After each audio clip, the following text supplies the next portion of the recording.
মোটামুটি এখন তো বৃষ্টি ভালোই হচ্ছে, বর্ষাকাল না পড়লেও বৃষ্টি কিন্তু ভালোই হতে থাকছে। তাই যে যেখানে পারছো একটা করে কিন্তু গাছ লাগিয়ে ফেলো। আর দেখো এই চালতা গাছটা বাড়িতে বেশ অনেক দিন ধরেই হয়ে গেছে, দেখেছো কতটা বড় হয়ে গেছে। আর এখন মাটি ছিল ভিজে, সেই জন্য মা এই চালতা গাছটাকে তুলে নিয়ে যাচ্ছে খামারে কোথাও একটা বসিয়ে দেবে, কারণ বাড়িতে তো চালতা গাছ হওয়ার মতন জায়গা নেই, তো খামারটা ফাঁকাই পড়ে আছে। তাই দেখো মা একদম রেডি সেডি হয়ে শাবল কাস্তে কাটারি সব কিছু নিয়ে আর তার সাথে জল নিয়ে চলে এসেছে খামারে এই চালতা গাছটা লাগাতে। জানি না কবে ফল হবে কি না হবে, তো ওই গাছটা তো লাগানো থাক। তো দেখো মা এদিকে মাটি করে নিচ্ছে, আর যেদিকে মাটিটা যেহেতু ভিজে আছে তার জন্য কিন্তু মাটিটা খুঁড়তে খুব একটা কষ্ট হয়নি।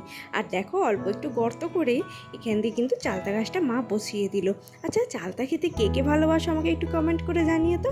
আমি কিন্তু চালতার টক খেতে বেশ ভালোবাসি। আচ্ছা, চালতা দিয়ে কি টক ছাড়া আর কিছু হয় সেটা কিন্তু আমার একদমই জানা নেই। তোমরা কেউ জেনে থাকো তাহলে কিন্তু আমাকে কমেন্ট করে জানিও। আর গাছটা তো বসানো হয়ে গেছে, এখনও পর্যন্ত কিন্তু ছাগল গরুতে কোনো উৎপাত করেনি। আর বেশ তারপর দিন থেকেও বৃষ্টি হচ্ছে, তাই গাছটা কিন্তু বেশ সতেজ আর টাটকাই আছে। তাহলে গাছে আবার যখন ফল ফুল হবে তখন তোমাদের সঙ্গে আবার ব্লগ শেয়ার করবো। তো আজকের মতন টাটা।